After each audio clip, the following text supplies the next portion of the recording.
नमस्कार। ग्रहों की गोचरीय स्थिति पर रेगुलर वीडियो पाने के लिए साप्ताहिक राशिफल, मासिक राशिफल, त्रैमासिक राशिफल और ग्रहों के बाकी गोचर पर भी रेगुलर अपडेट्स पाने के लिए, जिसके हिसाब से आप अपने जीवन में थोड़ी गाइडेंस प्राप्त कर सकें, इसके लिए मेरे चैनल को अवश्य सब्सक्राइब करें। जिन लोगों ने सब्सक्राइब कर रखा है वो ऑल ये जो नोटिफिकेशन सेटिंग होती है इसको क्लिक करें, क्योंकि कभी कभी कुछ लोग बोलते हैं उनको नोटिफिकेशन नहीं मिलती। आशा करता हूं चैनल को सब्सक्राइब करेंगे और रेगुलर वीडियोस अवश्य आप देखेंगे। नमस्कार। ओम गणेशाय नमः। ओम नमः शिवाय। मैं निखिल ज्योतिषाचार्य आप सभी का मेरे चैनल पर पुनः स्वागत करता हूं। आशा करता हूं कि आप सभी स्वस्थ होंगे। महादेव की कृपा आप सभी पर सदैव बनी रहे।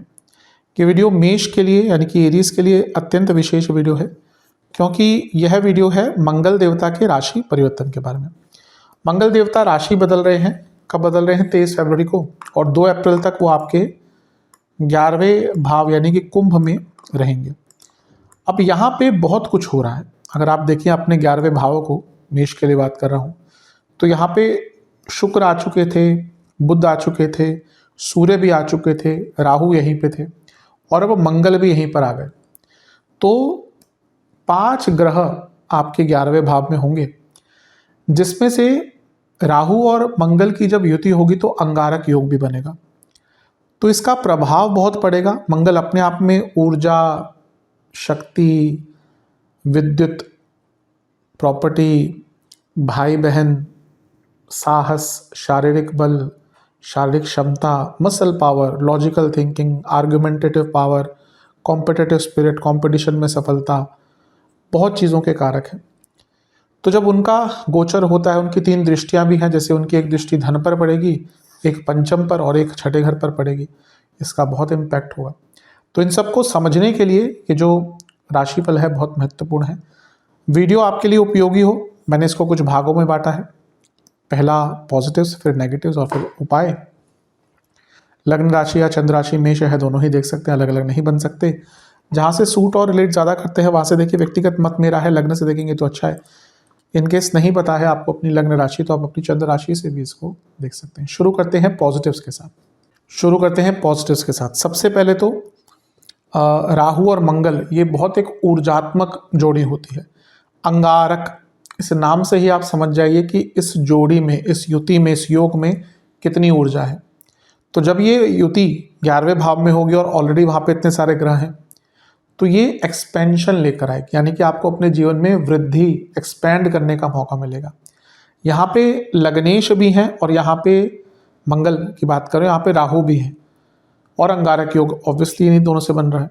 यानी कि चेंज करने का मौका, आप अपने जीवन में जो भी चेंजेस लाना चाहते थे रिसेंट टाइम्स में, जो आप नहीं ला पा रहे थे, वो चेंजेस यहाँ पे आप ला पाएंगे। अगला पॉइंट, लग्नेश है मंगल और राहु के साथ बैठे, और ये मंगल जो है वो अष्टमेश भी है। ये दिखाता है कि एक तो कुछ रिस्क लेना चाहते हैं ना, अब हर टाइम तो हम रिस्क नहीं ले सकते। ये वो टाइम है, अगर आप कुछ अलग करना चाहते हैं, कोई रिस्क लेना चाहते हैं, बिल्कुल लीजिए।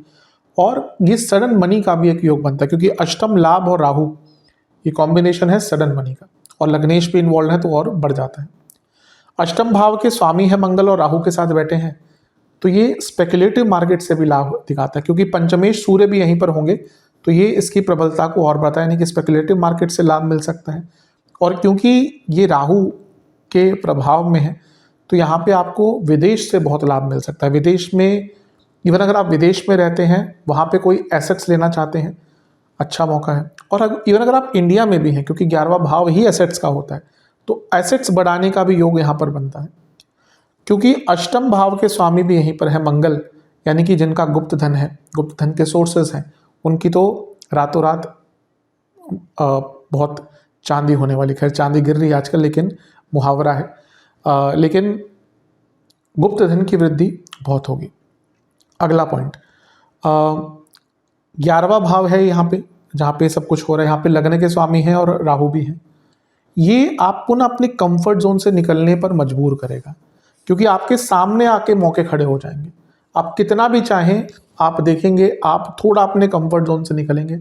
यकीन मानिए, आप थोड़ा प्रयत्न करें, रिजल्ट आपको उसके कई गुना मिलेगा, क्योंकि ये लाभ स्थान में सब कुछ हो रहा है। बहुत अच्छा समय है। अगला पॉइंट, ये सब कुछ कहाँ पे हो रहा है? 10वें से दूसरे भाव में, यानी कि कार्य सिद्धि का, कार्य वृद्धि का योग है। करियर में तो ऑब्वियसली इससे लाभ मिलेगा, लेकिन आप कुछ और भी करते हैं ना, उसमें सिद्धि मिलेगी, साथ उसमें सफलता मिलेगी। यानी कि every work that you do, the majority of it will be successful. तो ये बहुत अच्छा योग आपके लिए बन रहा है। कार्य सिद्धि, कार्य शुद्धि, कार्य में सफलता का योग है। अगला पॉइंट, अब देखिए यहाँ पे कौन कौन से भाव के स्वामी है। लग्नेश है मंगल, धनेश है शुक्र, अष्टमेश है मंगल, और यहाँ पे राहु भी है, और ये सब 11वें भाव में हो रहा है। तो ये बहुत बड़े पैसे की उम्मीद दिख रही है। और क्योंकि यहाँ पे सप्तमेश है यानी कि शुक्र, तो पहला, अगर आप बिजनेस करते हैं तो लाभ कई गुना होने वाला है। और अगर आप मैरिड हैं तो आपके पति या पत्नी, उनको भी बहुत लाभ मिलने वाला है। अगला पॉइंट, इसी कॉम्बिनेशन में जो हमने बात करी है, इसमें अगर हम बुध को इन्वॉल्व कर दें, जो दोनों उपचय भावों के स्वामी हैं, यानी कि ये जो भी होगा ना बहुत तेज गति से होगा, क्योंकि दोनों ही उपचय भाव के स्वामी यानी कि बुध यहां पर बैठे हुए हैं। अगला पॉइंट, क्योंकि ये सारे ही ग्रह मिलकर पंचम को देख रहे हैं और यहाँ पे केतु हैं, तो केतु ब्रेक दिलवाते हैं। तो यहाँ पे अगर हम इंप्लीमेंट करें इस चीज़ को, यानी कि आपकी एक नई सोच, एक नया थॉट प्रोसेस होने वाला है। कभी कभी होता है हम एक ही विचारधारा से आगे बढ़ते हैं, लेकिन कहीं निकल नहीं पाते, कहीं बढ़ नहीं पाते, कहीं पहुंच नहीं पाते। ये वो टाइम है जब विचारधारा को तोड़कर, उसके सीमाओं से निकलकर आप बहुत आगे बढ़ पाएंगे। अगला पॉइंट, क्योंकि 11वां भाव है तो बड़ी सोच तो होगी ही, आप अपने लाइफस्टाइल को भी बड़ा करने वाले हैं, उसके मौके आपको मिलेंगे। अगला पॉइंट, 11वें भाव में इतने सारे ग्रह, ये इच्छा पूर्ति का समय है। यकीन मानिए आपकी इस कालखंड में कोई ना कोई बहुत बड़ी इच्छा पूरी होने वाली है। अगला पॉइंट, क्योंकि यहाँ पे वक्री बृहस्पति की दृष्टि भी है, तो ये आपको ना रियलाइज करवाएगा कि ऐसी क्या चीज़ है जो आपको रोक रही है। 12वें घर के स्वामी है बृहस्पति, बदलाव लाने से क्या चीज़ आपको रोक रही है, ये अंदाज़ा, ये एहसास आपको वक्री बृहस्पति की दृष्टि दिलाने वाली है। यहाँ पे अगर हम देखिए, अब दृष्टियों की तरफ चलें, तो मंगल की दृष्टि दूसरे घर पर है, लाभ स्थान में बैठकर दूसरे स्थान से कनेक्शन हो गया, तो ये धन का बहुत अच्छा योग है, इन्वेस्टमेंट का अच्छा योग है। और क्योंकि ये करियर का भाव होता है दूसरा 10वें के साथ साथ, तो करियर में पैसा बढ़ता हुआ तो दिख ही रहा है। 10वें से दूसरे पर भी प्रभाव है, लग्न से दूसरे पर भी प्रभाव है। अगला पॉइंट, दृष्टि मंगल की रहेगी पंचम पर। जैसे चेंज इन थॉट प्रोसेस की बात तो हमने करी है, क्योंकि केतु यहाँ पे है तो कुछ नया सीखने का भी मौका मिलेगा आपको, और आपको अपनी प्रॉब्लम्स के अलग अलग सॉल्यूशंस ढूंढने को भी मिलेंगे, तो ये भी एक बहुत अच्छी चीज़ है। अगला पॉइंट, मंगल की एक दृष्टि है 6ठे भाव पर, तो ये क्या दिखाता है, कंपटीशन, कोर्ट केसेस में सफलता और कॉन्फिडेंस।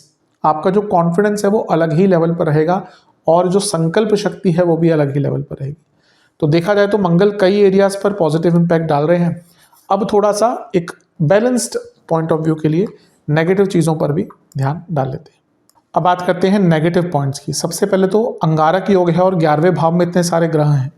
ये क्या डिनोट करता है, इच्छाओं पर कंट्रोल नहीं रहेगा, सेल्फ कंट्रोल नहीं रहेगा, ऐसे काम कर जाएंगे जो आप यूजुअली नहीं करते होंगे। इसलिए अपने आप पर कंट्रोल रखिए, इच्छाओं पर कंट्रोल रखिए। लालच अलग लेवल का, गलत लोगों का इन्फ्लुएंस, और भाई बहनों से संबंध बहुत बिगड़ सकते हैं। 11वें भाव में है जो तीसरे से त्रिकोण है, यहाँ पे मंगल हैं, कारक हैं, और तीसरे घर के स्वामी भी हैं।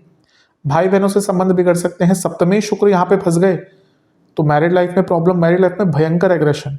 पंचमेश यहाँ पे है, लव लाइफ में भयंकर एग्रेशन, कुछ लोगों के तो ब्रेकअप भी यहाँ पर हो सकते हैं। ये सारे ग्रह मिलकर पंचम को देख रहे हैं, और पंचमेश इतने सारे ग्रहों में फंसे हुए हैं, यानी कि सूर्य। तो जो महिलाएं गर्भवती हैं उनको बहुत ध्यान देना है। यहाँ पे बहुत ज़्यादा प्रॉब्लम्स हो सकती है, मिसकम्युनिकेशन बहुत रहेगी, आपके अंदर बहुत एक्साइटमेंट रहेगी चीज़ों को लेकर, और कभी कभी जल्दबाजी के कारण अपना ही नुकसान करवा लेंगे। मंगल की एक दृष्टि दूसरे भाव पर है, तो कुटुंब में दिक्कत, कुटुंब में प्रॉब्लम, लड़ाई झगड़े घर में, पैसों को लेकर इन्वेस्टमेंट गलत कर सकते हैं, और वर्क एरिया में बहुत आर्गुमेंट्स होंगे। और अपनी वाणी पर बहुत नियंत्रण रखिएगा, उग्रता, बहुत उग्रता। इसके बाद मंगल का प्रभाव पंचम पर, हमने उसके संतान संबंधित बात तो करी, लेकिन अगर आपकी संतान है ऑलरेडी, उनसे संबंध बिगड़ सकते हैं, उनको भी इंजरी हो सकती है, और एक प्रकार से उग्रता बहुत रहेगी, क्योंकि पंचम भाव आपके थॉट प्रोसेस का है। तो जब इतने सारे ग्रह देख रहे हैं, हमने थॉट प्रोसेस बदलने की बात तो करी, लेकिन जब मंगल का प्रभाव है जो अंगारक योग बनाकर बैठे हैं तो उग्रता भी बहुत आई। अगला पॉइंट, क्योंकि मंगल की दृष्टि छठे भाव पर भी है तो ये बहुत सारे एनिमीज भी दिखाता है कि आपके ना जो एनिमीज हैं वो बहुत ज़्यादा बढ़ जाएंगे। ठीक है, आप उनको कंट्रोल कर लेंगे, लेकिन बार बार एनिमीज बढ़ना भी अच्छा नहीं होता। हो सकता है आप जब तक मंगल यहाँ पे आप उनको कंट्रोल कर लें, लेकिन जब मंगल हटेंगे, ठीक है, उसके बाद भी उनका प्रभाव छठे घर पर रहेगा, लेकिन कभी ना कभी तो मंगल का प्रभाव कम होगा। तो ऐसा नहीं है कि आपको इस टाइम शत्रु बढ़ाने हैं, और बहुत जल्दी प्रोवोक भी हो जाएंगे। कुछ लोग आपको जानबूझकर प्रोवोक करेंगे भी, और प्रॉब्लम है कि आप बहुत जल्दी प्रोवोक हो भी जाएंगे। तो इन सब नेगेटिव चीज़ों पर भी आपको बहुत ध्यान देना है। अगर हम हेल्थ की बात करें तो आपको पेट की प्रॉब्लम, एसिडिटी, इन्फ्लामेशन, जोड़ों का दर्द, हड्डियों की प्रॉब्लम और दांतों से संबंधित और आंखों से संबंधित प्रॉब्लम तंग कर सकती है। तो इन सब पर आपको ध्यान देना है। अब उपाय की तरफ चलते हैं। उपाय के स्वरूप में आपको ओम रामदूताय नमः मंत्र का जाप करना है 108 बार। एक चमेली के तेल का दिया अर्पण करना है बजरंग बली को। गुलाब के फूल अर्पण करने हैं और आटे के हलवे का भोग लगाकर हनुमान जी के मंदिर में एक सुंदर कांड की पुस्तक का दान करना है। आशा करता हूँ ये वीडियो काम आएगी। चैनल पर नए हैं सब्सक्राइब कर लीजिए, वीडियो को लाइक कर लीजिए। मिलता हूँ मैं आप सभी से अगली वीडियो में, तब तक के लिए ओम नमः शिवाय।